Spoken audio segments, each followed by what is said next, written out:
Ho, ho, ho, everyone, and welcome to this Festive Tech Calendar episode of In Conversation With. My name is John Lunn, aka Johnny Chips, and today I'm playing Santa Claus for us all, and boy, have we got an episode for you tonight. So, do hope you're enjoying all the fantastic community content as part of this great tech calendar event from the guys over here. Thanks so much to all the organisers for making this event happen. It's such a fun thing, and thanks to everybody that's getting involved. Okay, so my special guest this week is none other than the brilliant Jan De Dobbeleer, CTO of Trend Miner, Microsoft MVP, and the creative genius behind the amazing prompt theme engine for any shell Oh My Posh. So based in Diest, Belgium, Jan joins me tonight to talk all three things Ho Ho Oh My Posh. So without further ado, let's get to it.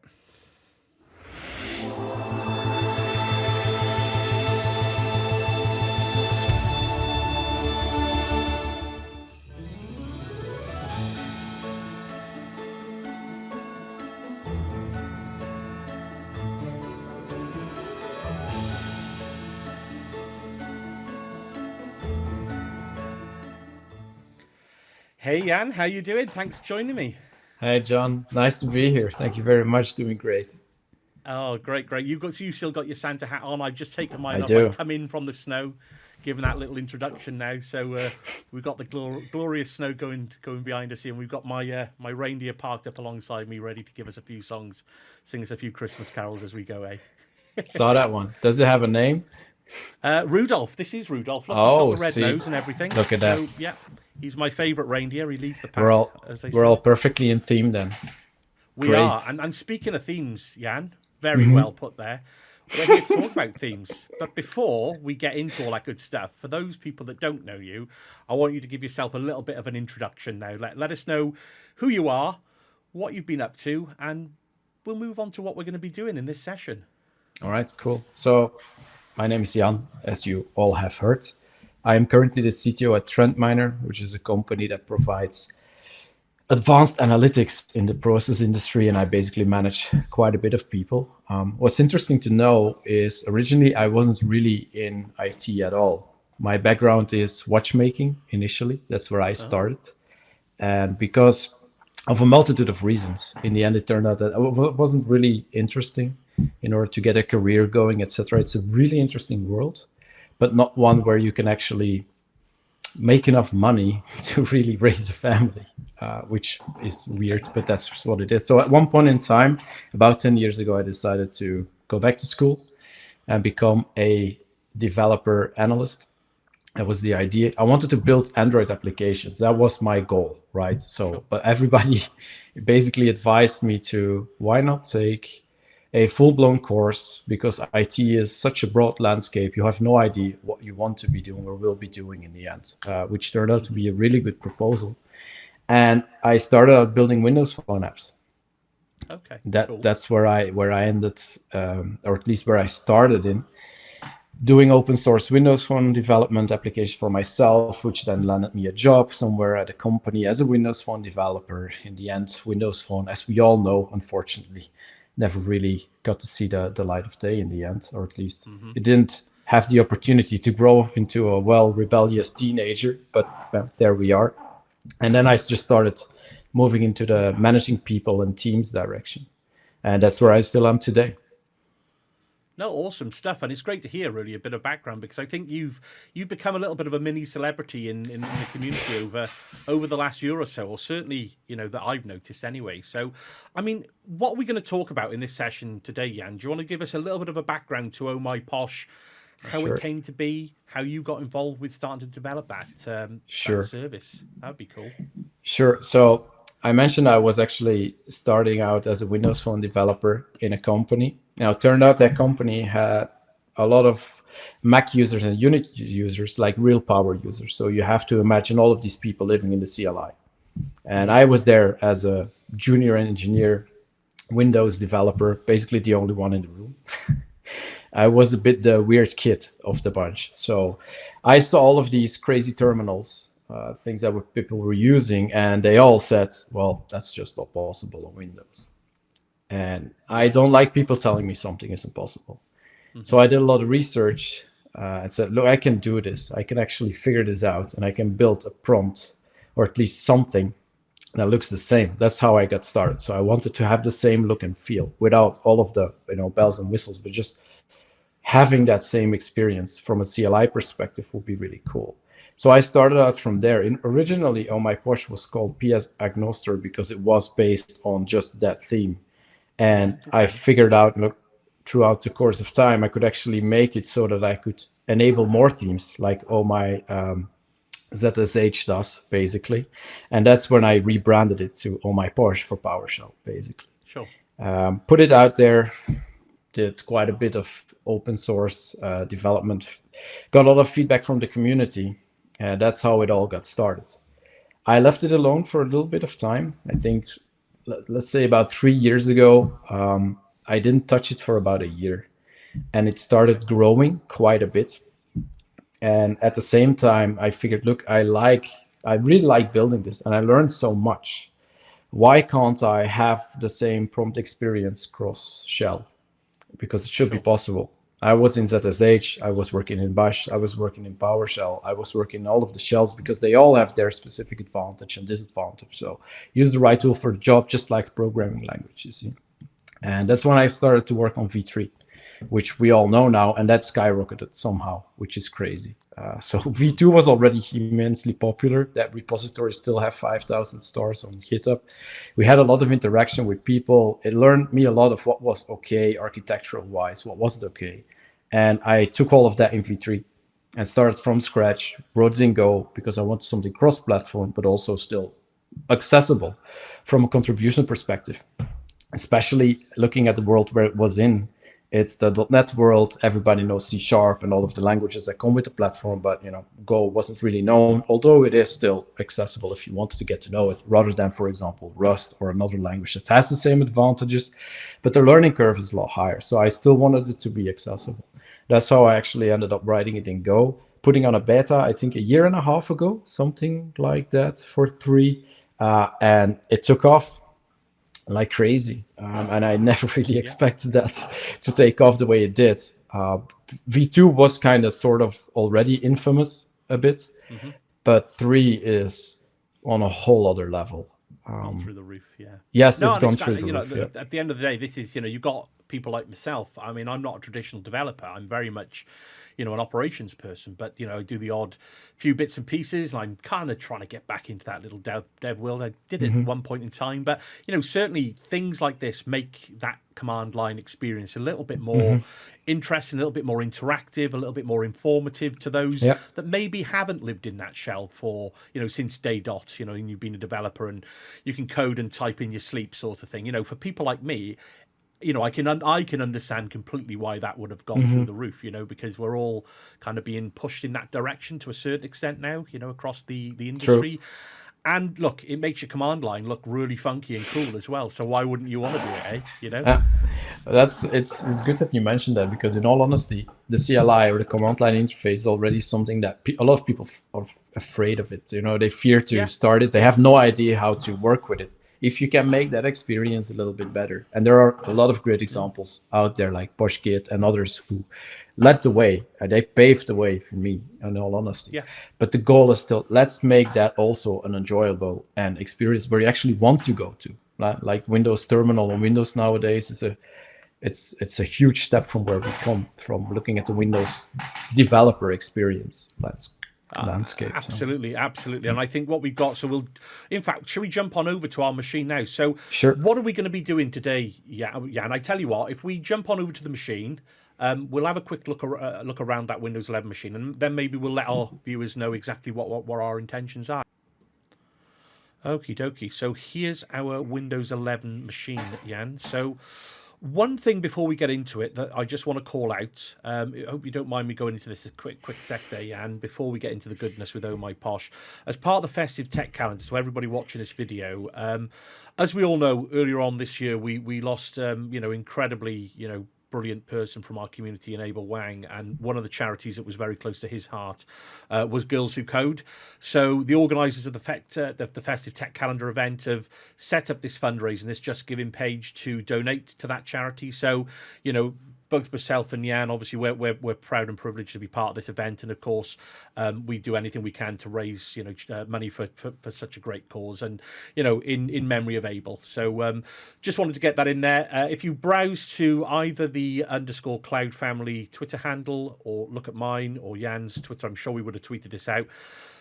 Go to the festivetechcalendar.com, I believe it is the webpage. You'll find this link to donate, or just search Just Giving and you'll find the Festive Tech Calendar event for 2021. That would be cool. Okay, Jan, should we jump in? What are we going to be doing then? What is Oh My Posh? Explain it to us then. Well, basically, the title says it all. It's a prompt theming engine for any shell, so it can actually render any prompt line that you would like to. That's at least the promise. We'll see if it lives up to it. But in theory, that's what we promise you it will do. Through easy configuration, installation, etc. So from an end user perspective, it shouldn't be a hassle. And that's the whole idea behind it. So what we can do today, I can walk you through how to install it, set it up, look at that everything is in place. And then when we have the basic setup ready, because we have a few like out of the box things that you can use to get started right away. But what if you wanted to actually create something of your own? Suppose we wanted to create a festive prompt, like some sort of Christmassy feel to it. How would you do that? How would you change it around so that it's completely yours rather than something that's out of the box available, right? So that would be really cool to see. And I'm pretty sure a lot of people would be interested in understanding how that then works as well. Right. No, because I know, obviously as an individual, I've got it installed on my machine. I believe it was V2 that I installed a little while back. And it's fantastic. You can configure it. You can put these blocks together. So you're going to help me now talk our viewers through how we can take this from start to finish and create our own festive fun theme for our... and are we going to make that available for all our watchers to be able to use, do you think, Jan? Tell you what, that far? If we make it to the end... it will be up to me to promise or to showcase that it will work. If we make it to the end, we'll try to also make a pull request to the repository to embed it in the standard themes that we ship with Oh My Posh. That would be cool. That would be cool. So we best make a good job of it then, basically, yeah? Let's set ourselves up for success here. I think so. Right then. Okay then. So, where should we start then, yeah? Okay, so you're already where we needed to get started, so that's good. There's a website called ohmyposh.dev, which contains all of the documentation. You have a few links up there. I'm a bit supported by GitKraken, that's why it's there. We have a sponsor me button in case you care, and then we can look at if we might as well donate a part of that straight to Girls Who Code. That would be interesting to see if we can do that for December. But the documentation part is the one that we're interested in right now. So if you want, click that button. The first thing that we see, of course, if you want to get started, there's a bit of an explanation into, okay, what is this about? It gives just a tiny bit of introduction, specifically from people who might still come from V2, although that's a minority today. Initially, it was very important because it's just architecturally and conceptually different. Even though some similarities are available, it's still different. So you have the context there. The part that interests us is installation. Okay. And there's one thing to note here, which is important to understand. The fact that we still ship a PowerShell module separately to all of the other installation possibilities is because of the fact that V2 was there and it was a module. And I also would have loved to take all of those users along, and they're used to just typing install module Oh My Posh, update module Oh My Posh. And I wanted for those people that this still kept working. So the module is there for that specific reason. But it's important to understand if you use the module to install it, so that first block, the PowerShell one, it will only install Oh My Posh in PowerShell. And one of the advantages of Oh My Posh today is that you can use it in any shell. So if you look at a Windows setup today, from a developer perspective, you might have Git Bash in there, you might have PowerShell, you might have the WSL2 in there with maybe Ubuntu or whatever, running ZSH, running Bash. It doesn't really matter. The thing is, you can actually install via single means and then leverage and use Oh My Posh on any of those shells. And that's what we really would like to showcase as well. Cool.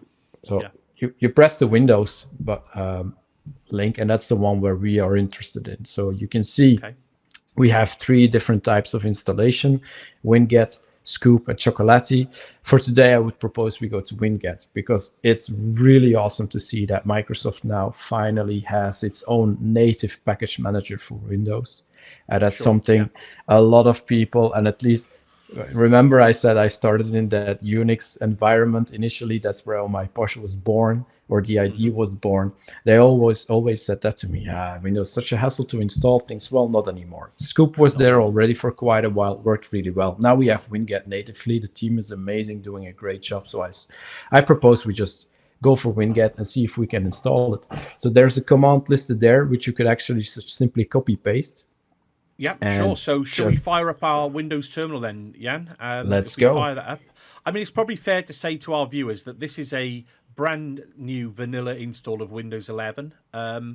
We've done a couple of little customizations to our shell. What have we done, Jan? It's probably worth informing our viewers that we're making a couple of assumptions because of the work that we're going to do throughout this video. But True. We've got things like Git installed. We've already just double checked to make sure that Winget is up and running. Yes. And obviously it comes packaged with Windows 11 now, so that's all cool. Yes. And apart from that, we've done very few minimal customizations. As you can see, we've got the Festive Tech background to our Windows terminal just to make it look a little bit more festive on the screen. So, okay, having said that, if I just copy that command there and paste that directly into my Windows terminal there. Theoretically, that should work.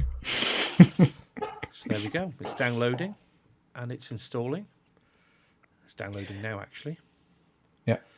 So it's what, about 15 meg, 16 meg in size by the looks, Jan? Yeah, about of it. So the interesting thing to note on this install specifically is installs two things. The Windows executable for Oh My Posh, and then obviously also the Unix executable for Oh My Posh to be able to run in the WSL2 so that you have a native binary that you can call rather than a Windows binary, because that takes a bit more time.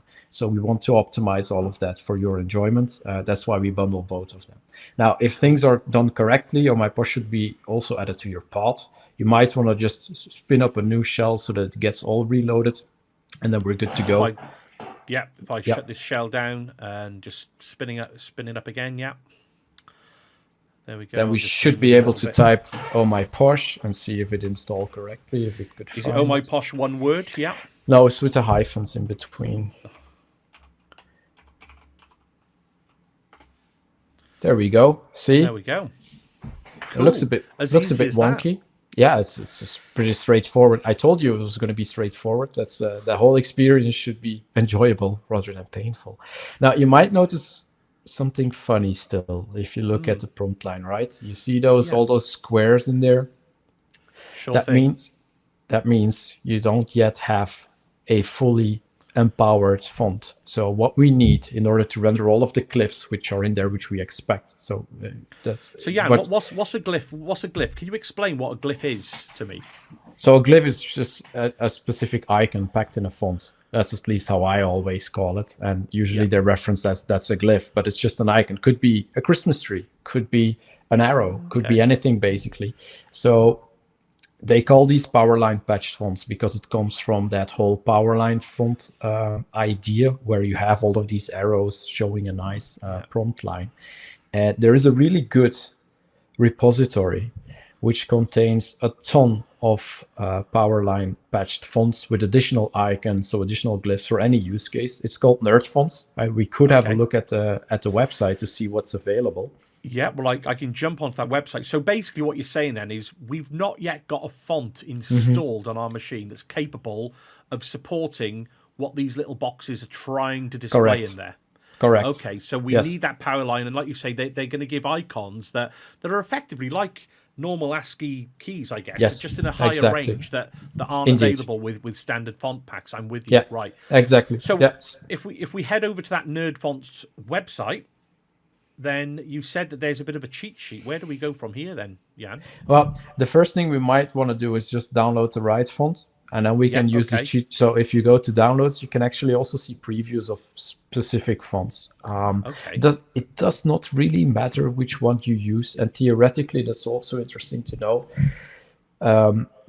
Windows Terminal ships with Cascadia code. There's also a Powerline patched version of Cascadia code, but then obviously not all of the icons that we would use in all of the themes in Oh My Posh would work because the nerd font set is still a lot more extended than the Powerline patched version of Cascadia code. So could be that you still see the arrows, but still see some rectangles because some of these glyphs are not available in the font. So that said, the nerd font set should have everything in there because they're all patched the identical way. We could choose like Cascadia Cove nerd font is Cascadia Code with a different name because copyright infringements, etc. But it's the same font, but then extended with everything in there. So we could download so like you that. say, it's got those additional glyphs reference. I'm with you. So I've downloaded that now. So I've got a zip file there in my downloads folder of the Cascadia Cove for copyright purposes.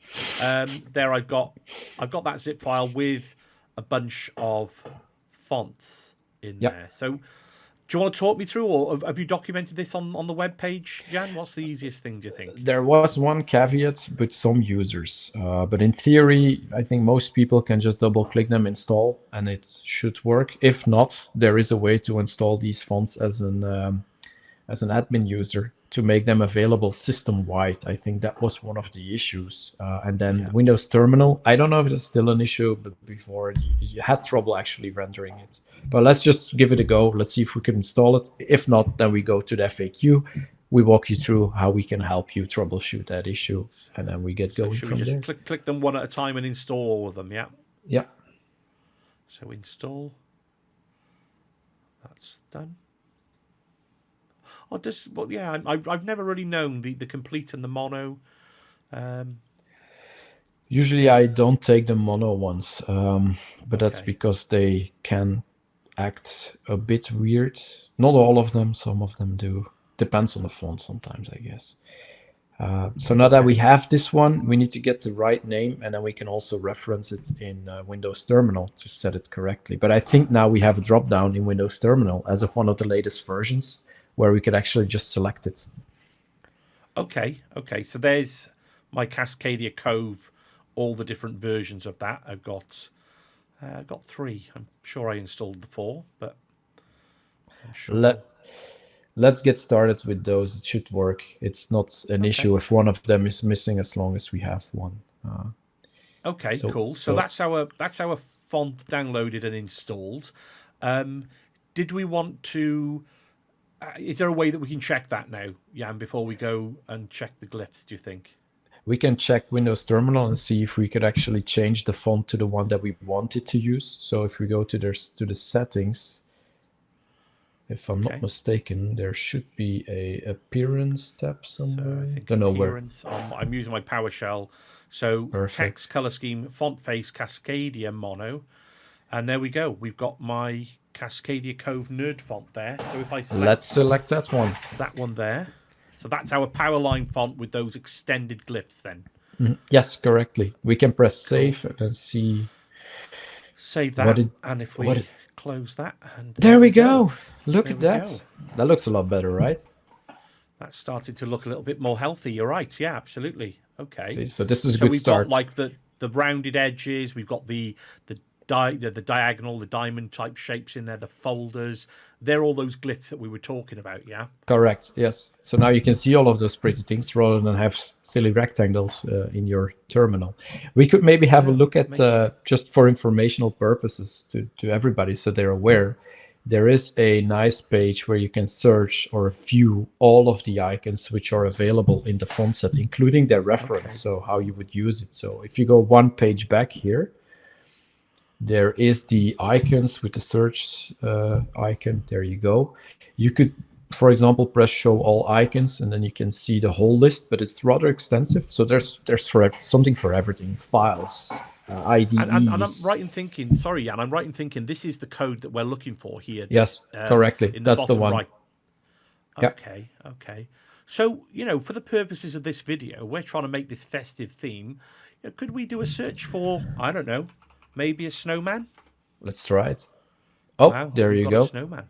Looks a bit weird, but it's there. Christmas, maybe a tree.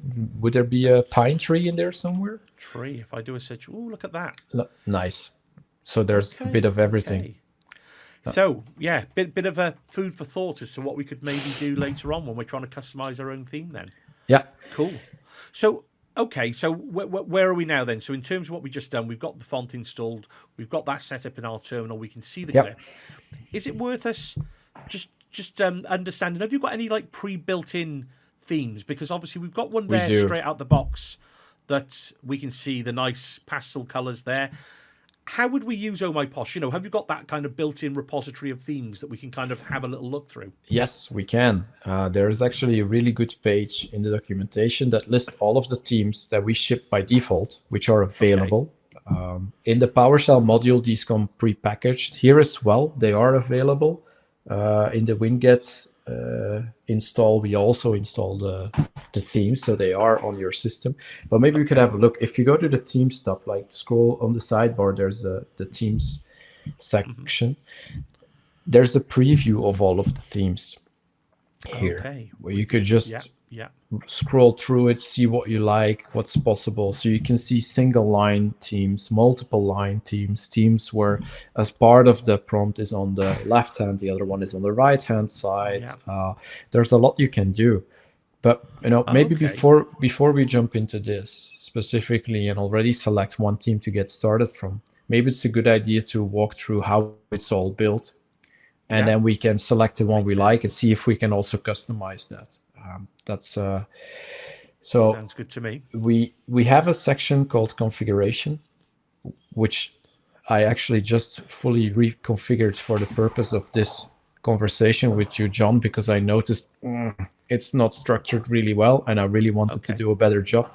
Documentation, you might not expect it, but it's the hardest part in this entire story. So. I think everybody feels the same way. It's always the case, isn't it? We can do it all, but tell me to write it down, and it doesn't happen very quickly sometimes. Indeed. What makes sense to me that might not make sense to you. So we're all living in assumption land, right? And that's the hardest part. But let me walk you through it. Like, what is a theme? What does a configuration look like? So basically, how we render this prompt simply starts from a JSON file or a TOML file or a YAML file. We have the three flavors supported, but by default, everything that we ship is in JSON because it's out there. Everybody knows it. It's straightforward. And let's have a quick look at the JSON schema that we have underneath there. So what do? You notice that we have either parts of a prompt rendered in a specific place. Could be on the left-hand side. Some of it might be on the right-hand side. And then there's maybe a new line and a new part. So all of these parts, we basically call blocks. So you can play with these blocks and put them somewhere on your screen. And every block has different little segments. And a segment is just a contextual representation of something on your system. Could be the Git repository that you're in, could be the folder that you're in, could be your username that you're in, right? So if you look at your example in the terminal, that would be one block because it's just a sequence of like one line here where you have one segment that tells you what's the computer name, another one that tells you in which pod you are, another one that tells you the shell. So we're in PowerShell right now. And then we have the yellow one, which I can't see. Is that the admin? Bolt, by the way. That's the admin icon. So all of these parts are segments, and then the combination of these segments are one block. But you can have multiple blocks with multiple segments. You could go as crazy as you'd like to. So that makes sense. Okay. That's a bit the idea. So the block is the position, like where on my screen do I put it? And then the segments are like what's in that specific block, which context do I want to put somewhere? Well, could be one segment or multiple, doesn't really matter. No, that makes sense. And like you say, this is all written in JSON notation, JSON format. So those are the properties for the block. You can have multiple blocks aligned left or right. Then within each of the blocks, then you have multiple segments that build up that PowerShell prompt line, effectively that. Okay. So, correct. Okay, that makes sense. Yeah. So should I have moved on to block? And there we go. So everything I've been highlighting there, you kind of split it out really neatly so people can work their way through that and understand the block. So are these all the parameters that can be used with that block tag? So I mentioned you can align things the way you want when it comes to a block. So you have the alignment part, which is either left or right. There's Sure. nothing else. Basically, we write line per line, so it's not like you can do crazy. We have a type that's interesting. It's either a prompt, which is just a regular block that you put somewhere, or, and this is a special one, an R prompt. And in PowerShell, we don't really know this. It doesn't exist. But if you look in, for example, ZSH, they have that notion of an R prompt, which is a right aligned prompt. It's always on the right. It has its separate life cycle, and you can just set some value to be rendered on that right-hand side. So on the same line as you are typing. PowerShell doesn't have that, but we still build it and we support it. So it's there, you can use it, and it will be rendered. So you have a one-liner block with your cursor somewhere in the middle, and there's context on either side. So that's the difference between two. You can use prompt alone and then still say, I want to put some left, put the next one right, do a new line, put one left again. But you could also just say, I do one R prompt, there can be only one. And that one will be rendered at the end. It will just write it after your cursor at the end of your terminal. I see. Okay. Yeah. Okay. So there were a few other things in there that we've kept in there for legacy purposes. Initially, we weren't able to do the R prompt, or at least I didn't figure out how to do it in PowerShell because it's a bit tricky, but it works now. So we still have vertical offset, which allows you to move a block up and down. You can play with it as much as you want. You can do that. And horizontal offset as well to move it a bit more here or there. That's could be relevant sometimes for getting that alignment exactly right. So you can really play with that to get it correctly. That's what's there. And then obviously in the end, you have your segments, which is just an array, a list of all of the different context, little blocks that you want to put sequentially one after the other. Yeah. Okay, that makes sense. And I guess, these are all the parameters and the properties that we can use to build up those segments then. So, and that's just to call it out there, but that power line symbol, that relates to that E number there that we're going to find off our search list. Yeah, so we can just pop that in. Okay. So that makes it, but we got a backslash before it by the looks of it. Yeah. Yeah, /u, and then you can basically add the number or the sequence of characters that you see there, and it will work. Yeah. That's the first one is like an escape character to make sure that the terminal knows how to render that correctly. Yeah. What's interesting to note for segments is that we actually have 3 ways to render them. One is power line, obviously, which just says, okay, I have this rectangle that we just put on, so you get this arrow-like thing. That's the standard one that you would expect by default. We have diamond, which you should see as they're just like a diamond shape, so the two sides can be one specific character. Like the first one is a diamond in this case. So it has the rounded edge on one side and then the triangle on the other end. That will be a diamond. Yeah, you see? Right. Okay. That's how they render, and they always render the glyph. They render it with a color, which is the background color, and then the actual background color of that part is always transparent, so you can see through it, which you can see here on your screen as well. So that's so that's the diamond. Like you're saying, you've got control of the foreground color and the background color of each of those tiny little. Right. Okay, that makes sense with you. And plain is the one where you can basically do anything you would like. It just renders as is. And in theory, we could say we only need plain, because plain has the ability to do whatever you want based on all of the functionality Oh My Posh has. But then obviously, not everybody wants to spend the time figuring out how to get everything correctly positioned. So we have Powerline and Diamond to help you out in a bit of a straightforward way to just, get started efficiently without having to worry about the nitty-gritty advanced stuff. You can just, find, usually I think 90% of the people find their way like that. And in the end, if you really want to go the extra mile, you can leverage plain to basically go fully crazy. Right. Okay. Cool. So we've got a bunch of parameters there that we can set as part of our segments then. And I guess we're going to be having a little poke through a few of these now to try and draw up our festive theme. Yeah, that's a good idea. Yeah. Okay. So I think we touched upon most of the things here. We have a sample that basically shows you like just putting everything together. But we can touch upon some of the details when we construct a theme, because there's some interesting stuff to know, like colors, etc. We can do a zoom in when we encounter it. Okay. Why don't we pick a theme, one what we like, and then we just get started from there. Yeah, no, absolutely. So what should we? Is it worth us using this web page? Can we do it through the Windows terminal itself to see our themes and the options? What do you think is the best way that we can do that, Jan? In this case, if we want to customize, what I advise people to do is look at the themes list, select the one you like, and just download it.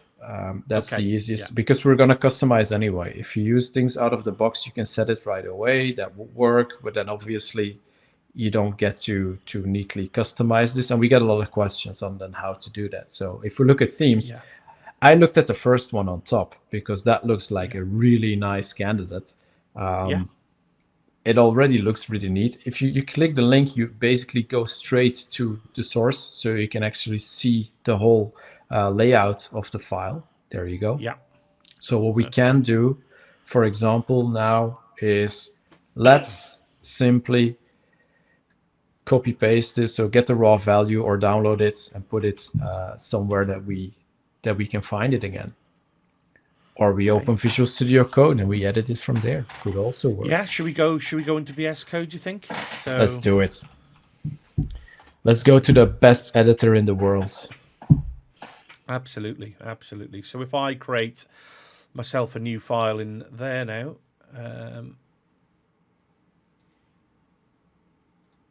there we go. So this was called M365. And what are we going to call it? So we're going to call this modified. Or we can call it festive. Are we going to give it the festive? Are we going to go straight in, yeah? Let's go straight in. We'll just modify this all the way to where we want it to be. Calendar.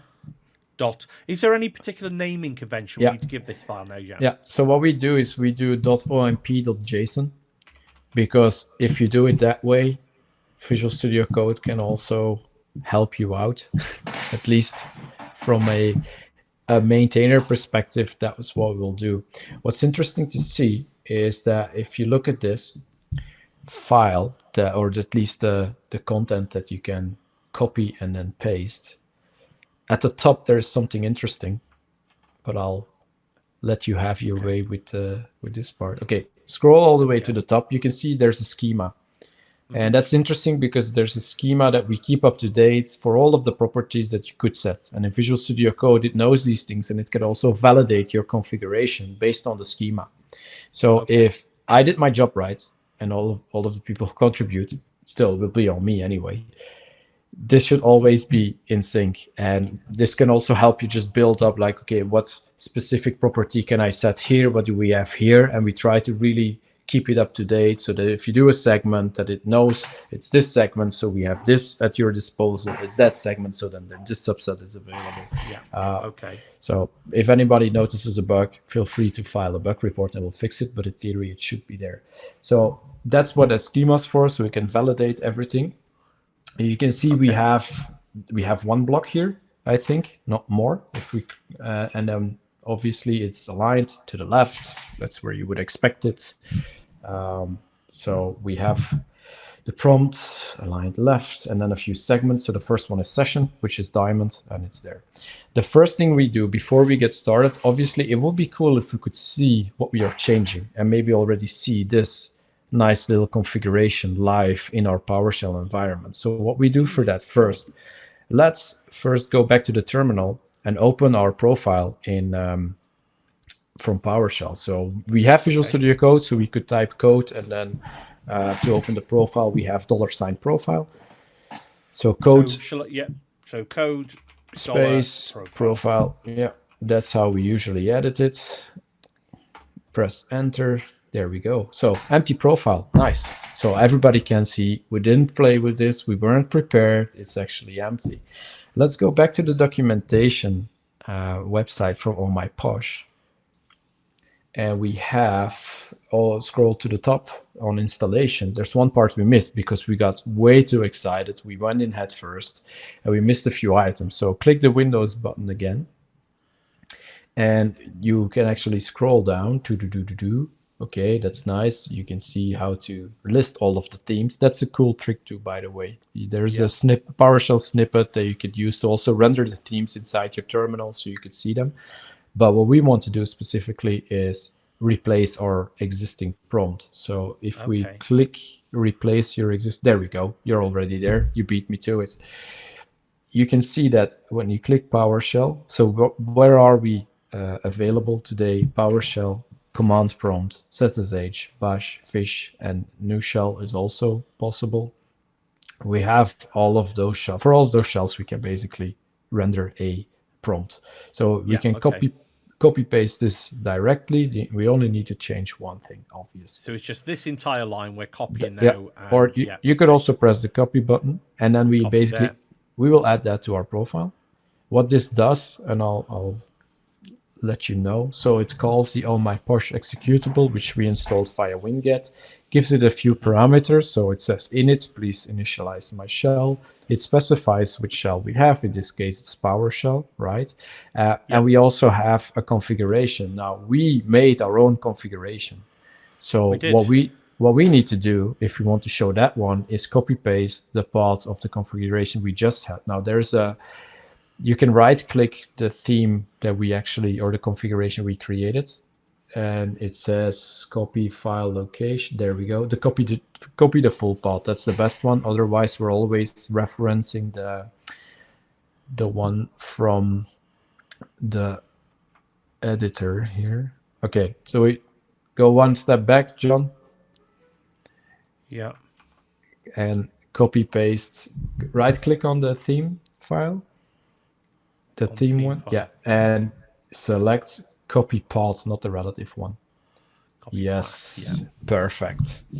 Otherwise, it's not going to find it. There we go. So that's the full path to that thing.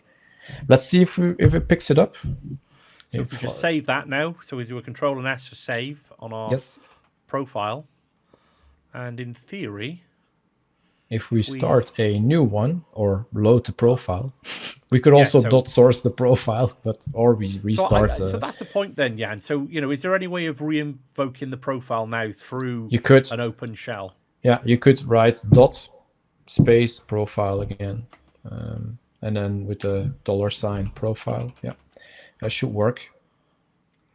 There we go. There you go. There we go. See, there seems to be an error here.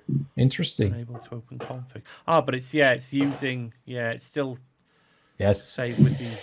You can see that it's what happens is the file that we created has the wrong. This is an interesting one because we found that bug quite a bit in the past. The theme that we have created now is in the wrong encoding, and then it can't open because it's not UTF-8. So to work around that, let's see if we can work around that one, because we actually have it locally. Let's go back to the documentation for me if you want to, John. We can get the original one. Scroll up a bit. There was a nice little snippet. Go up, go up, go up. There we go. You can see where they're installed. So we have app data, local programs, Oh My Posh themes. Those are the ones that we would actually need. So maybe we could have a look at if we have the theme in there, and then we can just copy paste it from there, and it should work. Okay, yeah, with you. Okay, so we can copy an existing theme and then just overwrite it with our text. Okay. Yes, exactly. Okay. So if I were to just kind of browse that location, then just do not go through the burden of figuring out why the encoding is wrong, because that's a device specific issue. Okay, yeah, no, absolutely. So I forget where app data is under users, my user. And then we should display the hidden files. We should. Or we just enter into it. We go straight to it, and then it should be local programs. Oh my. And then we have Oh My Posh, and then you can see we have the executables in bin. So that's what it installs. So we have two there, just a regular one that we already used it, and then a WSL one which we use in the WSL2. So that's what we have. With you. Yeah. You can see I was telling the truth, right? So that's good. Yeah, no, And absolutely. Well, it's cool to see actually. So they are the executables essentially that are, indeed, yeah, with you, that are installing yeah. for WSL and for our PowerShell. Yeah, but we also Okay. install all of the themes, so they're bundled and they are always version specific. So you have them in there, and we could actually see the first one, like M365. That's the one we took, which is the one from Louise. Just Great person, fantastic. by the way. So let's see if Oh, I we can have see that somebody one. called Johnny Chips there as well, Jan, just at the top Really? there. I Already don't know did. where that came from. Already did the works. So if I make a copy of that and just paste it in the same folder but rename it for our Festive Tech Calendar. That should, in theory, work. I hope. So I'm going to rename this one Festive Tech Calendar. Is it calendar ER or AR? Why can't I spell today? Calendar. Yeah, I would write it AR, and then everybody can call me AR. wrong if it's not true. But today Why it's can't I, true. why am I having a mind blank? AR Festive Tech Calendar and get rid of that copy. Okay, so we've got that in there now. So if I were to browse to that basically in my VS Code now, and we could, I guess, edit it directly from there. We could, ideally, what you would do is copy paste that to another location, because if you update Oh My Posh, the modifications that you did there will be gone because we overwrite everything in that folder, Yeah, which is okay, important right, okay. to understand. Now, for this use case, it doesn't matter, but as a disclaimer for everybody out there, don't keep it there.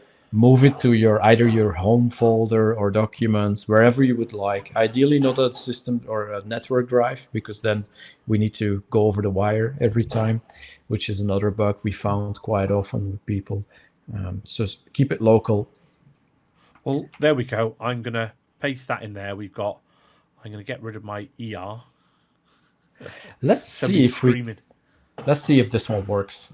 Yeah. Let's go for it. Okay, so there we go. We've got the theme there.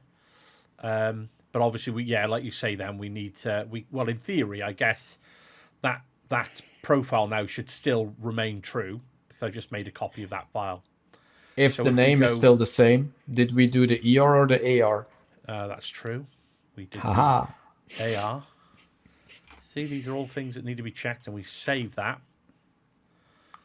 And then if we just do that profile again. There we go. There we go. See, so as I feared, and that is something we notice quite often, and I don't know what's causing it. So if anybody has that answer for me personally, I'd love to know, because and I'm not saying this to be a total jerk, but on Mac, I never have that issue. It only happens on Windows. So I'd love to figure out what we can do to avoid people hitting that, because if you're a regular end user and you're not necessarily a programmer, or you just want to do something in CLI and have a great experience, you have no idea what's going on. So yeah. I would love to find absolutely. out. And it's worth leaving that in there, I guess, as part of this video, so that we've hit that problem. Others may hit that problem potentially, dependent on where for sure. you're saving your files. So basically, just go into that themes folder location that you've just seen, make a copy of one of those files, and then just overwrite it with your own theme, and save it somewhere. Is essentially the message, I guess, there, Jan. Yep. And if anybody's got some good ideas as to what might be causing that, then reach out, I guess. Mm-hmm. Okay, but there we go. So we've got our theme We're all set. up and running, but it's looking very nice, very pretty prompt. I do like it, but it's not festive enough for my liking there, Jan. It's not. The colors are a bit off for the season, don't you think? I think so. They're good. So let me. I'm gonna let you in on some of my secrets here. What I do, obviously, I'm not an interior designer, nor do I have a background in figuring out nice color palettes, but there are plenty of websites that show you that. So what I do is, whenever I feel in the mood for festivity or theme creation, I just Google whatever context I want, space, color palette, and there I go. Then I have a nice match of things that could work. So let's try that. Why don't we search for a winter color palette and then work from there? Yeah, why not? Why not? Let's do it indeed. So if we do a Google search, we should be doing Bing, really, shouldn't we? But we're not sponsored by Microsoft, so we'll just stick with Google for Right, okay, so what would you search for? Winter color theme or palette. I would palette. do palette because it's a color palette. So that's what we're really looking for. There There's we are, some. 2021. There we go. And Okay, then let's see what we okay. got. What do we have? What should we go for? This one looks a bit. There are a few. That's a nice one. So we have the Pantone. Do they have the hex colors in there as well? No, Let's have a probably look. they don't. Oh, they have the. Yeah, they do have the hex colors there. Is it an image? Can we copy paste it, or I'm trying to see them? It's crazy. It is an image. Okay, let's go for that. So we've got our greens, our reds, our nice theme colors that are autumnal and winter, effectively festive. I think we need to see a bit of this green and a bit of that red in there somewhere. Okay. I think, don't we? Let's try the green first. I mean, it's a Okay. good idea. So let's take that one first. So we've got what are we looking for? The hex value here, Yeah. X, Yes. which is So maybe a bit of information on colors because that's interesting. So we have two options here and a couple of them. If we look at the documentation for colors, and there's a specific section on that, it tells you everything you need to know. So there we go, colors.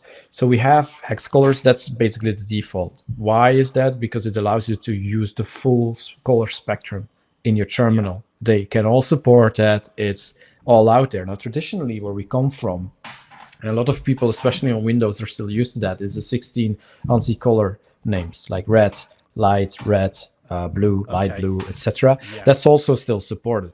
But obviously, it's not necessarily using the full potential of your terminal. So what I always do is I look for a nice color palette and then work from there. I do really start to sound like an interior designer, but I'm actually just a CLI prompt designer here. And then there are a few keywords that are interesting to understand. So we have a few reference words, which is foreground, which references the foreground that you set on your segment. Suppose you want to reuse that elsewhere. We have background, same, but then for background. Parent foreground and parent background basically point to the colors of the previously active segment, because a segment can be active or not. Imagine a Git folder. Not every folder is a Git folder, right? Not everything is a repository. So the Git segment will only render or show itself when it is inside a Git repository. So that's why parent, foreground, and background only work for previously active segments. Suppose you want to inherit something or chain something really nicely. That's how you could do it. The ANSI colors are listed there, the 16 ones that we have out of the box. And then there's a really neat trick. If you scroll down, you can actually do color overrides in text. So you could choose to, suppose you want to have a segment where one word is red and the other one is pink. That's possible. You just use a color override. You could override the foreground, override the background, and that is where, for example, the references or the pointers to the other colors come in really handy. So you can change the color of a segment in, for example, on one location and just reference it where it needs to be used within the segment elsewhere for overrides. So just to get a quick word on that. Yeah. Now let's get back. Let's get back to our theme. Okay. So where are we going then? Are we going to go back? So we've got our colors. We're going to go back to our VS Code, and what are we going to do? Are we happy with? Are we going to change the color scheme first? Is that what you're thinking? Then we're going to add our festive glyphs in there, do you think? So we have a few interesting segments here. We have session, but then the background might be. Maybe we should give that nice screen that we saw. Okay. We could do background, for the background one, yeah. So what we could do is either we remember the palette we have, or we look for another one where we can just copy paste. Well, I suppose I can type it in there. At the end of the day, our green is going to be 378661. There we go. There we go. Now the cool thing is these changes can be immediately reflected in the terminal. So if you go to your prompt, basically, you press enter, you will see it change because it's reloaded on the fly. There you go. See? So all of the changes that you do, they will be reflected right away because the configuration is loaded every time. That's very cool. Okay, so we can almost, position our windows like we are here, work our way through it, making sure that we're changing the things. So maybe, not that I'm going to get carried away, but maybe if we go for the next section as red, How do you let's feel give it that about that? nice. Yeah, let's give it that nice little red that we have there on the screen. It looks really cool. Okay, so that is a 73730. We can save that, and then there we Boom. go. There you go. Perfect. That's Nice looking one. cool. Yeah. And you see that heart? Mm-hmm. That's nice, but obviously we're in a festive mode. It's winter time. Why don't we add a little snowman there, or a snowflake, or something else? Like what could be cool here? I'm Maybe we liking should your style. maybe we should go on the NerdFont website and have a look for something that we want to use for the Yeah, time okay, part. okay. I was just looking here that we've got so we've got the session, which Yeah, is our session name, my username correct. effectively that I'm logged in with. Then we've got the path, which is the path of the directory that I'm in. Yes. Then we've got Git. So is that heart something to do with Git? Is it, Jan, Yes. do you think? So the Git segment, in this case, it will only render when we're in the repository. And Of as you can course. see, we're not in the repository there. Not Now right, absolutely. so So well, we could so we it's could show skipping it. this bit. It is, yes. It's just say, okay, don't need to be enabled. I'm out of here. Same for Node. That will only render when there are JavaScript or JavaScript related files in the repository or in the Okay. folder. I'm sorry, which is not true for this case because we're on a clean machine. Nothing to be found there, so also it won't show. Okay. No, And then that we makes sense. and then we have time, which is always shown because there is no use case for a time segment not to be shown. And yeah, and before we go into putting our snowman in there, have we got a list anywhere of these segments? We Yes, would pick all of those up from the Oh My Posh website. So if we're wondering what we can actually put in there, have a we can look at find that. yeah, have a look at the docs. So, this is in the mobile view, which you're in now Yeah, because it's smaller. I It's on just the other side, but if you scroll down, there's a whole part of segments that you can actually leverage. so Now, like you were saying there, you were saying things about time. We yeah, got that, and it just you're explaining what all of the parameters are that we can change and the time format that we can change, all that good stuff. Then yeah. yeah. What's interesting to know for segments is you can notice the properties part. Those are always specific settings that you can use on that segment. So properties Yeah. are specific. Anything that's outside in the general hierarchy of that JSON file or just general properties which work for any segment, like colors With you. works everywhere, the type you need it, etc. So Cool. that's how That that makes sense. works. Now we're gonna Okay. extend these a lot more in the future. These are that work is nowhere near done. We need a lot more segments here. So any idea is a good one, and always down to add one or I'll help people contribute to basically create their own. I didn't build all of these myself. Yeah. There's No, a absolutely. lot of community contributions there. So That's cool. okay. Okay, so we're back at our NerdFonts website, our cheat sheet. And what did we say that we wanted to put there? A little snowman, was it? The snowman, we had it. We could also do a snowflake, but let's go for the snowman. Let's Snowman? just Yeah, we can go for the I'm a, snowman. I'm happy with the snowman. So we've got this. What is that called? That FB? What would we call that? that's a really The good question. Is it the ASCII? Because they're all ASCII numbers, aren't they? But Yeah, that is, I'm sure it's on there somewhere. But we want to make a note of that anyway. So it's a hex value of F9B6. So in our code then. So am I right in thinking then that this node is the heart? Is that the heart there? That no. UE The node? node is the one that shows Node.js context or npm context or etc. Okay. We have the time segment, which is the last one in there. That's actually the one we're looking at. And you see the prefix property that's added. Yeah. That one is the heart. So the That is the 2665, heart there. that's the heart. So we can replace that one with the one that we have. And then we will see it change right away and we'll be a happy little snowman. F9B9.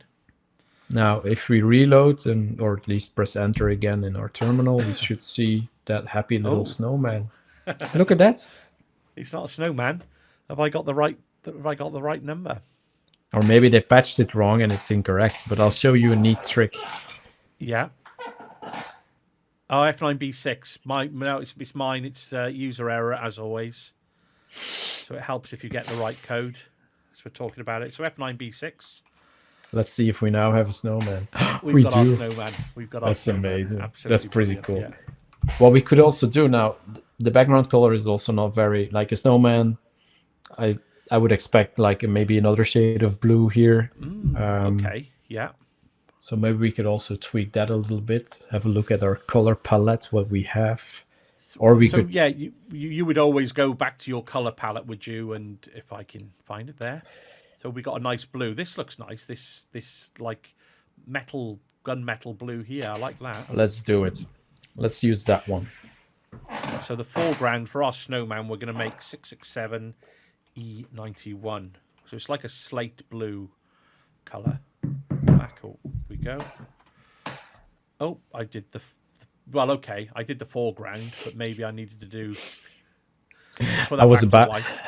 I was about to tell you, and I'm colorblind, so that's also the reason. It's a secret reason I need a color palette because I honestly can't see anything properly. Yeah, I mean, well, in fairness, that is a very valid point. You know, to all those that do suffer with color blindness or things of that nature. All of a sudden now you've got the ability to kind of set up that terminal prompt to Whatever you would like. Yeah. There we go. Absolutely. That looks already pretty interesting.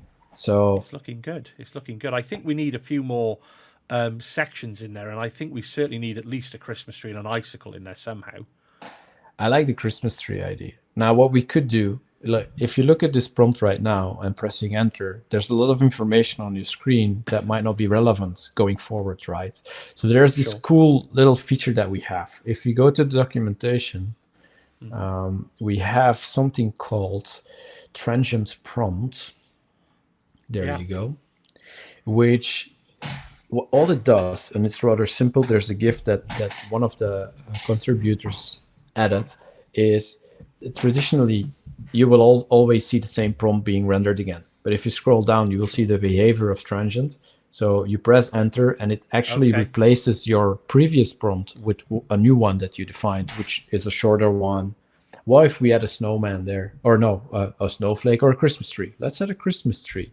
Nice. Every time we press enter rather than this. So let's scroll up or down. I don't remember where the context. Oh, there it is. So you can just basically copy paste that transient prompt part.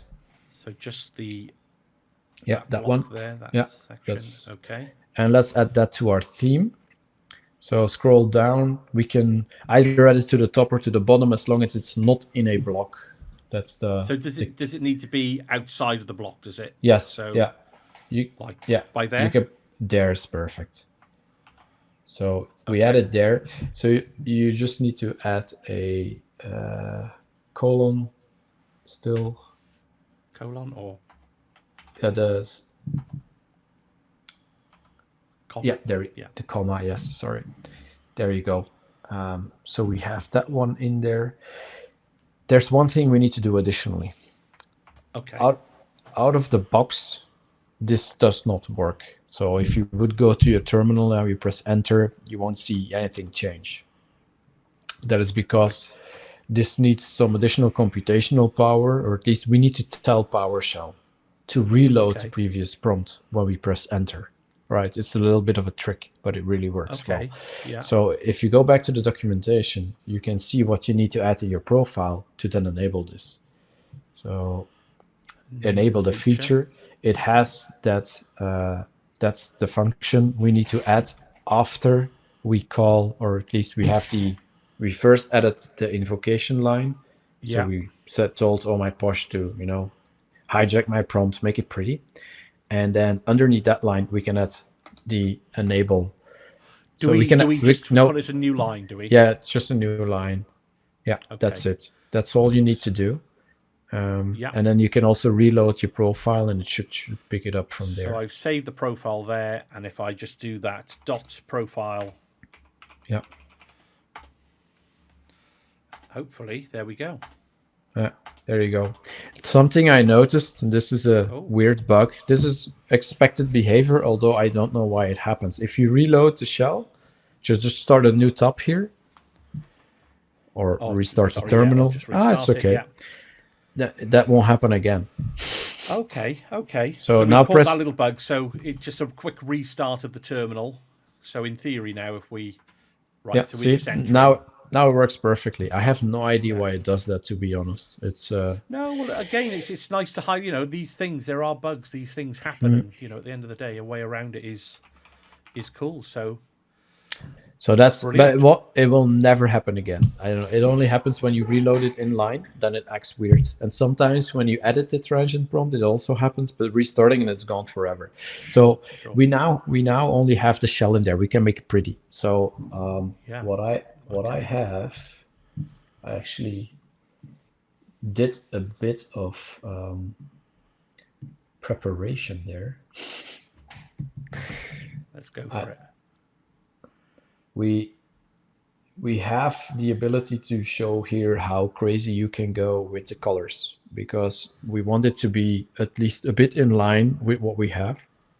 So you have in transient prompt here, if you go back to the theme that we have, that one.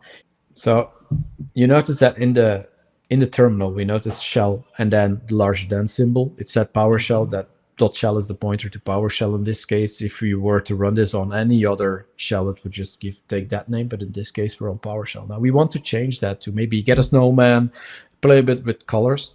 Remember, John, I sent you a snippet earlier that we prepared specifically for this case. It will be perfect, right? And so it's probably worth pointing out as well, Jan, is we've used that glyph snowman. And you've managed. I saw earlier when we, before we did this video, you've used a different type of snowman. Do you want to tell us a little bit about that as I grab it? If you want to tell our viewers what that is, as I grab that bit of code. Yeah. So the snowman that I used in that specific part is just an emoji. So I pop up my emoji keyboard. I add it to my theme, and then that also works. So you do not only need or can use the glyphs that we have in your font, you could also be using simple emojis that you already have at your disposal on your system, because it will be able to render it. It works. So cool. And now, very cool. So I've pasted that into the template area of our transient prompt. Yeah. Should I just be able to reload that window now and should work? Let's try it. Snowman. So it you can snowman. see it says snowman. And that's funny because you pasted it and now it says snowman because it doesn't know it. And my guess is that in Windows Terminal, we still need an additional tool to actually render emojis. I think there's a PowerShell module that does that. I can double check. Okay. Let's put that in the show notes. I'll figure that out for the people afterwards. Let's not worry about that now. Yeah, no problem. No problem. Let's go with our first idea and add a Christmas tree there. So we'll check. So which one do I need to change now, Jan, in terms of? You can see that it has the text snowman there. So in the middle, I think somewhere in the middle. Yeah. So what we can do is go back to Nerd Fonts and find a nice Christmas tree, and I will add the Christmas tree there. So back to our Nerd Fonts. Wonder if I type Christmas, what we get. Not a lot. Nothing. We could go for tree. Or maybe a snowflake. We could use a tree for something else.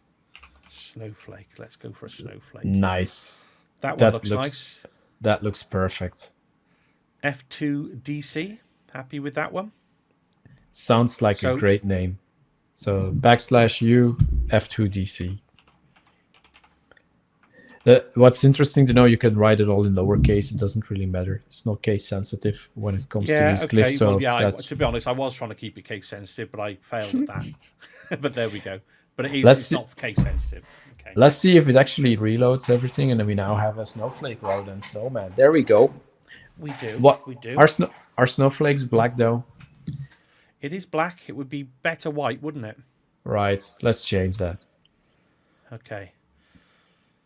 So, which is the color? If you see here, it uses a specific keyword. So it actually says background transparent. That's not what we want. We want it to be different. But the foreground is white here, but there's an override. No, that's white. But you can see we leave the foreground as is, because here we actually have, and that's where I said previously I mentioned, with a plain segment, you can render anything you want by leveraging these color capabilities that we have. And you can see that really well here, because if you go back to the terminal, what you see is not this whole string. You actually see a rounded edge on one side and a rounded edge again on the other side. Now, if you were to render this as is, it would just take the background and the foreground color that you set in the segment. So that might not always work. So what we do is we just override the specific colors for all of those parts. So we say the foreground of that rounded part needs to be that blue, but then the background needs to be transparent. And that's what we say there. So you see that first element is a nice color, and then the transparent one, and then that glyph, which is now not referenced but copy pasted directly, is that rounded edge that we have. And then we have our snowflake there. So we have the 1 1 1 1 1 1, which is black. We can change that to white, which is 6 times F. I think 3 times also works. I think we look at 3 or 6, but that's not top of my head. No, that makes sense. Yeah. So and now we should see a white snowflake. So do we want to also change the? There we go. We've got a white snowflake. Do we want to change the color of that blue? Are we happy with that blue, or do we want to leave it at that? We could do that. We could change that altogether. So what we could then do to make it easier on ourselves, and that's where I can show you how this inheritance feature works. We could, we already override our foreground in this case, and our background is transparent. What we could do is let's change the foreground, which is not used in this case because we override it anyway, to that background color we would love. So let's go for a nice color. Maybe we should go to our palette again, or we take a blue that we already have. It's, No, that makes sense. So should we go for maybe this? That maybe looks this darker really blue nice. here. Do you think that 302 C4D? That's just screams snowflake to me, or at least snowflake background. Yeah. So we have that one. And now what we can do is, rather than having all of these colors specified time and time again, we can just replace that with the foreground keyword. So if you look at the template, the first color that we see, we just swap it with foreground, the word. Right. And same for the other ones. Yeah, same for the other ones of those colors, and it will just act as a pointer. So yeah, there you go. I think and there's still one missing. I think it's the one for the background of the actual snowflake. That one is still there. So you have the FFFF and then that one, and then also foreground. So what this does, and that's just a good illustration, it just takes the color that is in foreground and fills in around and fills it in. Yeah, indeed. So now you now have the ability to change the color on one area rather than everywhere or all over the place, right? So if we do that, bam, we missed something. Wrong. We missed something. Really cool. Panic runtime error. Oh, this is cool. That's a bug. No, you did everything right. You did everything right. That's a cool bug. And I exactly know where it is, and I'm going to fix it. Let me take a note of that. The foreground pointers were made on segments, and ideally they work everywhere. But it turns out that in this case, that logic for transient prompt does not take that into account. So it doesn't know where to fetch the color from. And that is a bug. This session has already been super useful. I'll fix that. Just change that for now, for the purposes of this video, just to our color. It will work, yeah. But so if I go back to my prompt now, there we go. So see, easily fixed. So one of the changes we did, and I did that last week even, is add the stack trace to it, because we didn't have that initially, and then it becomes really annoying to find some of these bugs, but now we do. So whenever people notice these, or you see something that crashes Oh My Posh, which can always happen because there's always going to be bugs, as you can see, just share that stack trace plain text with me, and then we have a fix like right away. It's usually not understood. This is going to be an easy thing to solve, but still, you need to know. So there we go. Okay, so now we have that color, we have that snowflake, that's perfectly fine. Let's do one more thing, just one more thing. What are you thinking, Jan? What are you thinking? I mentioned the right aligned prompt earlier, the R prompt You functionality. did. Yes. It would be really cool to showcase something that's quite powerful and at the same time showcasing that. What if we tried to display the amount of days that are still upon us for Christmas? Oh my goodness. That is like Christmas heaven. I think we should be absolutely doing that. How do we even get started? Okay, let's go have a look at the documentation, because what we need, obviously, is some way to get the amount of days. Now, there is nothing that we saw until this point in time that is able to get that information back to Oh My Posh. Now, there is a segment called environment variable. In this case, I think it's called, yeah, exactly that. What it does, in essence, it's something really simple. It is able to read a value from an environment variable. Okay. But Yeah. what we did at the same time, and I think it's only for PowerShell, even if I'm not mistaken, is we added an empty function in Oh My Posh in the initialization of PowerShell that you can override. So that function is called every time the prompt is rendered. So you could override that specific function to contain your own logic and thus also create or write values to environment variables every time Very you press cool. enter. Very right? cool. Okay. So it has this snippet in there where you can see So oh, that's this still script an block old one. here. Yeah. Yeah. But if you look there, scroll up a bit, there was this That one sample. So there. that's the one we mentioned. So basically what it does, you create your own function, and then you say to PowerShell, look, override the function that we provided as a placeholder in Oh My Posh with my own function. And then that one will be called every time. Okay. So we Okay. just create an alias, we override that function that we ship with the one that you have, and that gets executed every time the prompt is rendered. Now, it does mean that if that is a very heavy function, as there's a lot of computation power, that will slow Yeah. down your prompt heavily, right? Luckily, Absolutely. PowerShell is quite efficient, so for simple logic shouldn't be an issue, but just as a general disclaimer. Now, I also prepared one for you that we could actually be adding there. You did. So one that we prepared earlier. So if I Yeah, grab that function, and this just needs to go into our profile now, yeah? correct. So we can add it below everything that we did up until this point in time, and then we'll also override that. So So there. basically, there's our function set envars.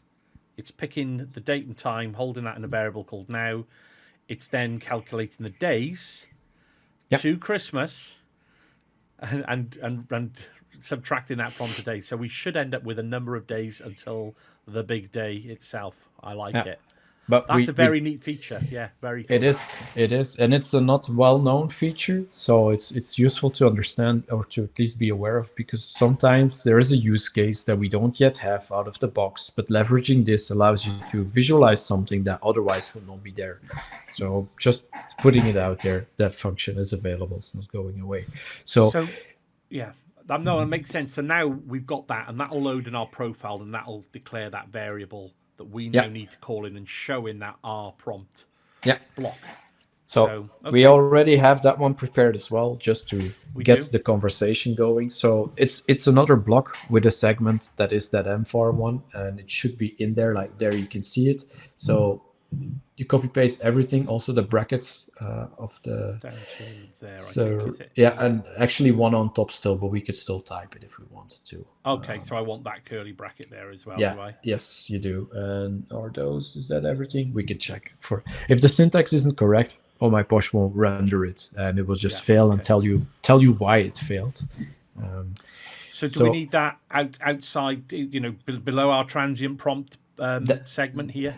that needs to be inside of the blocks, because it is actually Inside. also a block. So in the array of blocks, the list of blocks, the R prompt should be just in there. The easiest thing is to do is add it on the top, because then you have the root bracket.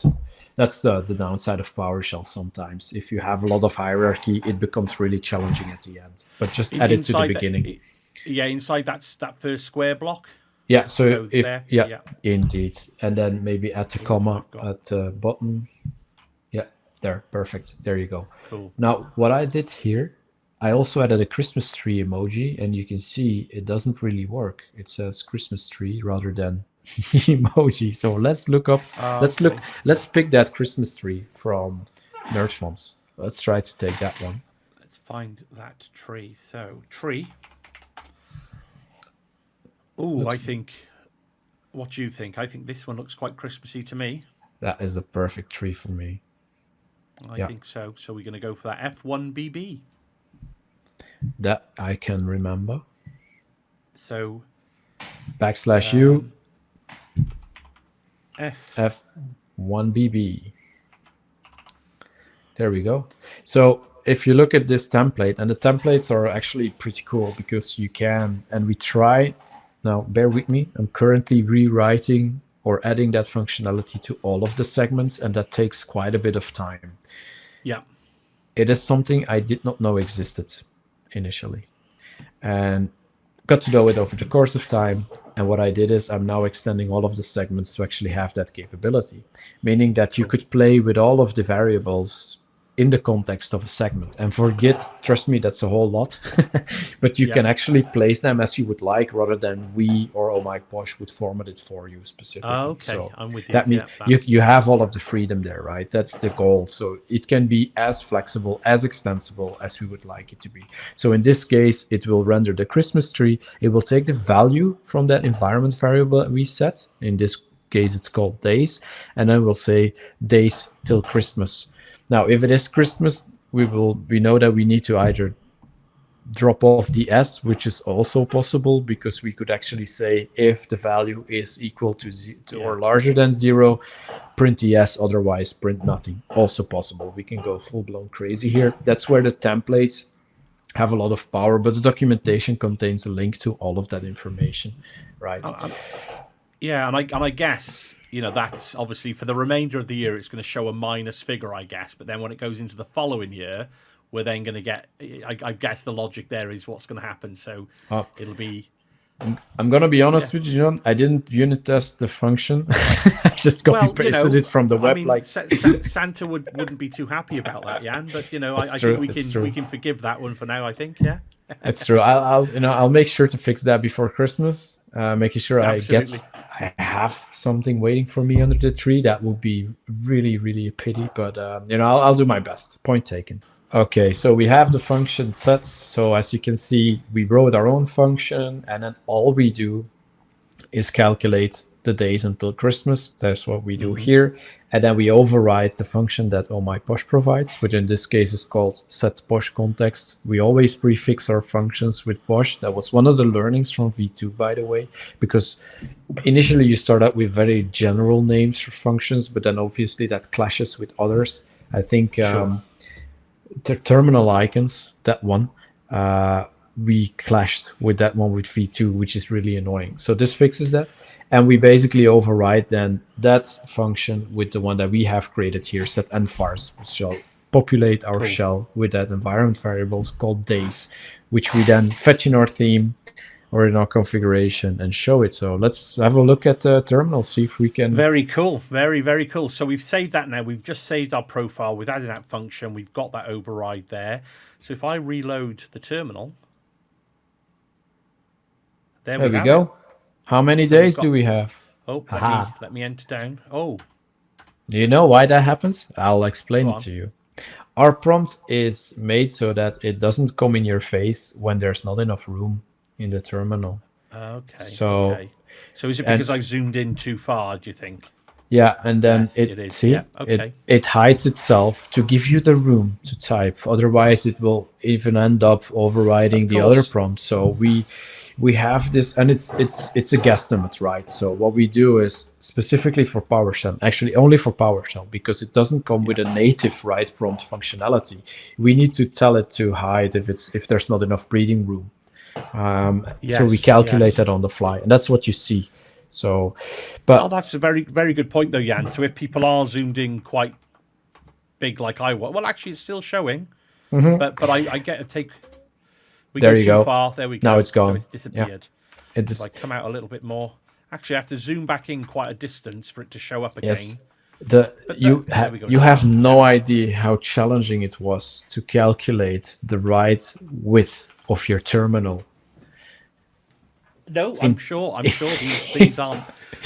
This it is all comes out very of the good. box in PowerShell. You have those variables, those contexts, but then that width doesn't necessarily map to what we see when we run the code in Golang. We get a different value sometimes, or we calculate the strings length differently. So it's a bit challenging at times, which is why it's a bit of a guesstimate. But as it shows, it actually works, which is basically what we aim to achieve.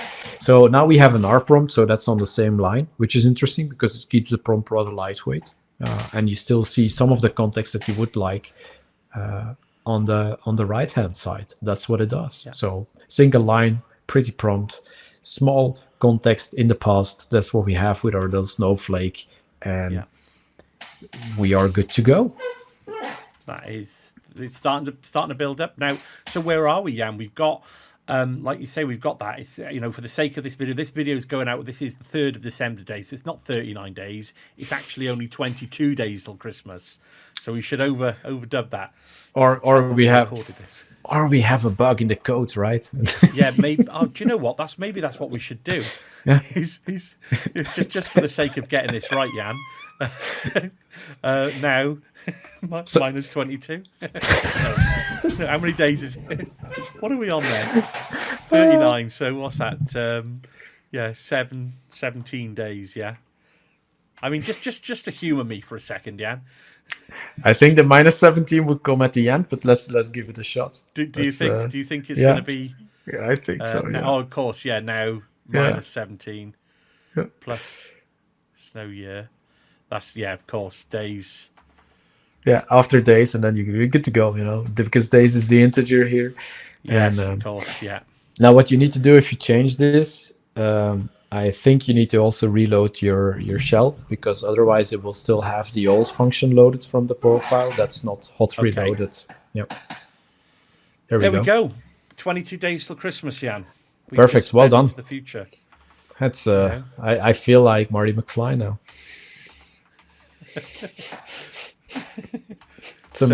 We've got to get the number of days right. It's 22 days till Christmas. Nice. We're going to leave that. We're not going to edit that out, are we? No, I'm looking forward to that. Let's go for it. Cool. I mean, where are we now then, Jan? In terms of, we've got a lovely festive theme. Do we need to do any modifications? Have we done everything we need to do to our theme now? We've got the snowflake as the transient prompt, and we've got the countdown to Christmas in our R prompt. Yeah, I think we've seen quite a bit of the functionalities that we have. What we could do now is what we promised initially. Like, how do we get this shipped with Oh My Posh? We could have a look at seeing if we could actually make that happen. And if not, I'm going to make it happen anyway. So let's see how we could contribute. So for those who are unaware, the source code is hosted on GitHub. If you want to find out the location, the documentation also has a pretty link at the top right of the page. There is a link to GitHub, which shows the repository. You can see the layout. So themes is where we would actually be looking at, where all of the preloaded configurations are. So that's maybe interesting to be aware of. A theme is nothing more than a predefined configuration. It could be used out of the box or as an inspiration to get going and customize however you would see fit. So that's a bit of the definition there. So we want to add it there. So the first thing we would do, if you want to become a contributor, we fork the repository. There's a nice button on the top right that says fork. You press that one and it will basically add the Oh My Posh repository also to... Oh, you already did that, John. Look at that. I did. Well, I mean, that's where the Johnny Chips... Will that matter now? So I've already forked it. I just need to update. I guess I need to pull the latest version of my fork. There is a handy button now in GitHub that allows you to do just that. So if you go to your fork, you could, in theory, if you go to code, you should be able to see that. Sorry, go to code, did you say? Yeah, or just there in Oh My Posh, there's a code tab as well, but there should be a button that allows you to fetch upstream. There's that button. Yep, that one. 40. Okay, that's not what we want to do. let's not do that. Let's just, push it here and then. Shall I delete it from mine and start again? No, it's perfect. You can do it like this. Let's not worry about the nitty-gritty details. You can clone this repository on your machine that we have here, and then we'll just copy paste the theme towards the location where it needs to be. We push that change, and we have a pull request open, and I can get you started from there. I'm always there as the maintainer to help you out and make sure that we can ship this regardless of your skills. We can work through it. That's basically my job on that end. So let's go. Basically then, Jan, so just so that we're clear, I've just created in my VS Code, not so much this is my profile that people will need to create to make sure that they want to do everything that we've just talked through. Yep. But this festive tech calendar.omp.json is the, Correct. the prompt. That file is what we're looking to push to the master repository there of Oh My Posh. Correct. Yeah? Exactly. Okay, cool. Okie dokie. So what shall I do first then? Go back to the website, then go to code green button, and we can actually say we have the GitHub CLI installed. That's something we did previously. Right? Yes, we did. Made sure to have that in place and not lose time. So we can choose the top of GitHub CLI.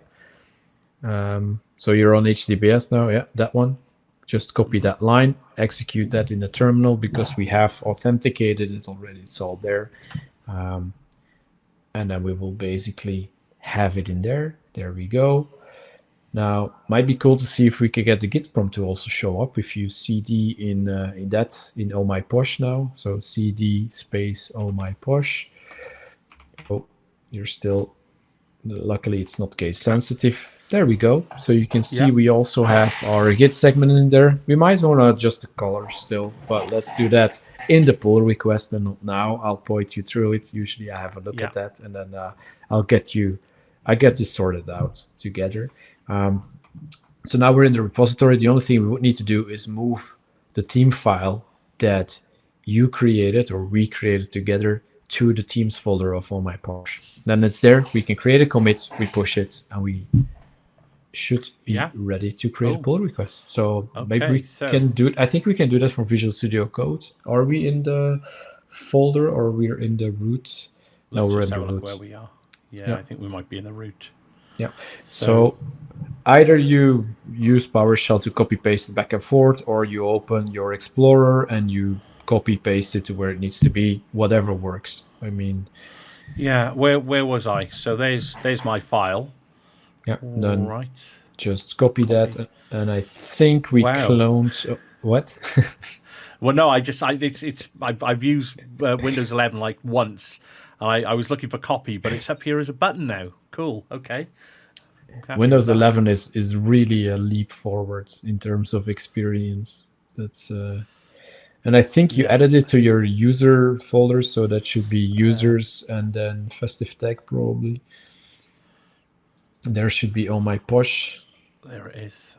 And then the themes folder, and you can just paste it here.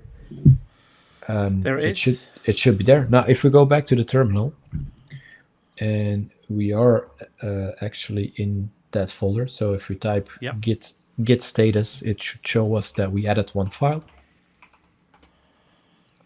Right? We did, yeah. I can't see it, probably because I'm colorblind. Yeah, it's coming up in red. It's a bit, I don't want to lose that. Actually, if I make that full screen and zoom in, there we go. We don't lose our 22 days till Christmas. Cool. Yeah. So okay, yeah.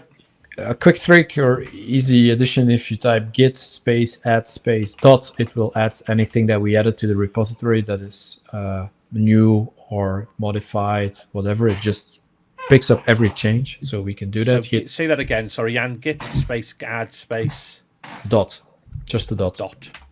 Yeah, the dot is the reference for the folder. If you now type git status again, we should see that one is actually green. There we go. I can see that, which also fits within our festive theme. It does, coincidentally.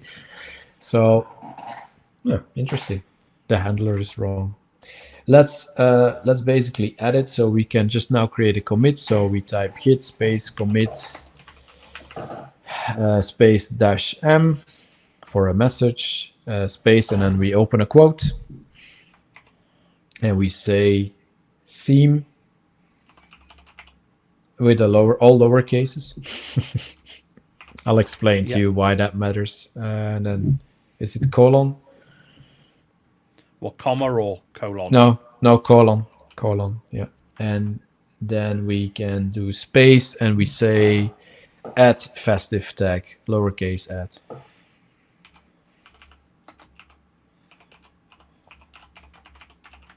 There we go. And we can close the quotes. Press enter. And then, see, thought so. I was already afraid that was gonna happen. I got to set my git config with my username. We did. We installed it. Let me check if the GitHub CLI has an option for Should that. I just quickly set that? I don't mind setting that quickly. No, you can do so. It's all fine for me. Just quickly.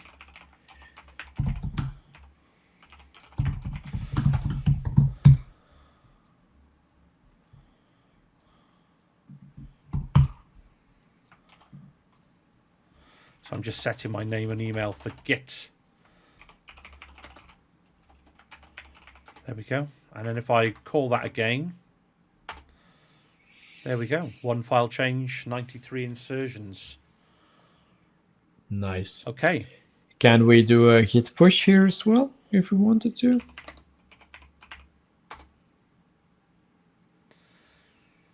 There we go. So what we now did is actually, remember we started out forking it. You already had one, but that's fine. We basically created a new commit where we added the file that we just both of us created.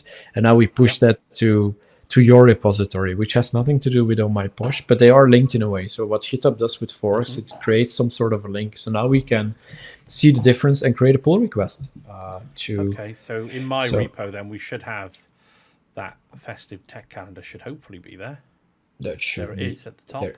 Look at that. There it is. Nice. With your commit, the one we just created. Now, if you see there's a contribute button on the top in that. If you go down, there to the right. No, not a little bit more up. The UI is sometimes confusing. If you look at the top of your screen now, you can see it. There you go. Yeah, open pull request. Okay, yeah, so I'll open that pull request. Click the button. And is it main also? So you should be able to see what we have. There is that one, but we already have it, so that will be dropped. And then we have that one. So you can create a pull request, and we'll get you going from there. So I just click on that button there, create pull request. It's a green button, which tells you it's okay to click. Okay, so title. For me, what works if you do this is that you actually also give it some meaningful context. So in this case, it's at theme, Festive Tech, for example. Helps me just identify what it's about. There we go. Yeah. And everything else is fine. Now, what I added some checkboxes there because what we notice is that, if I want to be efficient, and remember, I'm always doing this after hours, so I need to be efficient. It really helps if people really read how to contribute, what some of the rules are in the repository, so that I can be as efficient as I can and help you as much as I can. And one of the rules that we have, and that's where I said I was going to come back to that, is conventional commits, which is a way to structure your commit messages. Now, don't worry, if it's not an extensive change, supposing it's a theme, I can always work around that and fix that for you. If it's a really large change set, or maybe some code changes that you did and you split into multiple commits, it will really help to still preserve that context and have the right messages. So just understood. It really helps me just being efficient and making sure I can give feedback to you and the changes can go straight to where we need them to be. Because what happens is, if I approve this and I merge it, it's live. There is nothing in between. There's no gate, nothing. It's just fully automated and will be published. Just want to make sure that, you want to make sure as best as possible that, people have followed those checklists and read through the contributing guide and, got everything. Exactly. Just to save you some time, as well as making sure your checks are as good as they can be. Yeah, absolutely. Indeed, it really helps me getting things done efficiently. So just create pull requests, and then I get a notification, so I'm able to see it right away. Usually, I respond rather quickly. We'll go over this one more time, and Yeah. we'll get a conversation going in the PR, and then we'll see from there. But expect this to Okay. be there for sure. When this airs, this is going to be available. Cool. So there we go. So we've now committed and pushed our created a pull request for you to review and pull into the master repo. So I think we've done it, Jan. We've reached the end. We made it. So just to review where we are, like you say, might be a case of updating that color. That's a nice pinky salmon color there on the Git section. But there we go. What else can we say? Are there any parting words of wisdom? But that's pretty funky. I mean, we can see the time. It's 22 days till Christmas, Jan. That's nice. That's really good to see. I'm really looking forward to that. No, my parting words are thank you very much for having me, giving me the opportunity to do this. It's been on my list for so long to run through some of the capabilities, explain it in person, and I was really, really happy that you reached out and gave me that spot to be able to share that story, be able to share some of the insights, and I hope it really helps some people creating their own theme and just get started and go fully crazy. Well, without a shadow of a doubt, Jan, I think like I say, it's been on the rise for such a long time now with Oh My Posh. I got wind of it a little while back now, and I use it on a pretty much a daily basis now. Now that you've taken me through this, I think I'm going to be playing about with a few of those newer features there too. So you might find that there's another pull request coming through for Johnny Chip's theme fairly soon. But nice. Jan, that has been fantastic. I think if we just flick back over to the two camera view, if I can find the correct button, there we go. We've reached the end, Jan. I can't thank you enough. It's been a privilege, been an honor to have a chat with you about this. I guess we're doing this for the Festive Tech Calendar event, so there's some fantastic community content still going out. I'm sure if you're on the YouTube channel, check it all out below. We're quite early on, so I think we're going out. This is the 3rd of December day because it is 22 days of Christmas. Now, if Gregor and Richard change our date, Jan, this section's going to become really silly. True. But we'll hold them accountable if they don't. We'll create a really ugly team with their name on it, and we'll just push it to May.